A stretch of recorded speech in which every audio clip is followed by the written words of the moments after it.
بسم الله الرحمن الرحيم. عن أبي هريرة رضي الله تعالى عنه قال قال رسول الله صلى الله تعالى عليه وسلم أكثروا ذكر هذه من اللذات يعني الموت. رواہ الترمذی۔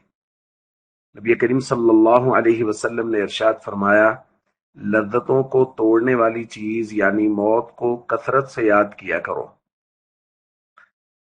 دوستو، شریعت کا مزاج اعتدال والا مزاج ہے کہ لذات اور خواہشات کے پیچھے قطعاً نہ پڑا جائے اور اپنی ضرورت کو لازمی پورا کر لیا جائے، اور اگر خواہشات اور لذات کی طرف توجہ زیادہ ہونے لگے اور حلال و حرام کی تمیز ختم ہونے کا اندیشہ ہو تو پھر لازم بات ہے کہ لذات کو چھوڑا جائے اور ہمیشہ کوشش کی جائے کہ اپنی خواہشات کو محدود کر کے رکھیں۔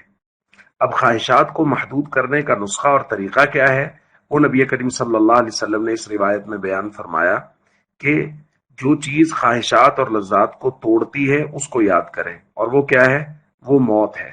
یعنی ہر وقت موت کو یاد رکھیں کہ ہم نے مرنا ہے اور ہم نے ہر کیے ہوئے عمل کا اللہ کی بارگاہ میں حساب دینا ہے۔ جب ہم موت کے بارے میں سوچیں گے تو ہماری خواہشات محدود ہوں گی، کم ہوں گی۔ اسی وجہ سے نبی کریم صلی اللہ علیہ وسلم نے فرمایا ہے کہ اکثروا ذکر هذه اللذات، یعنی لذات کو توڑنے والی چیز موت کو کثرت سے یاد کرو۔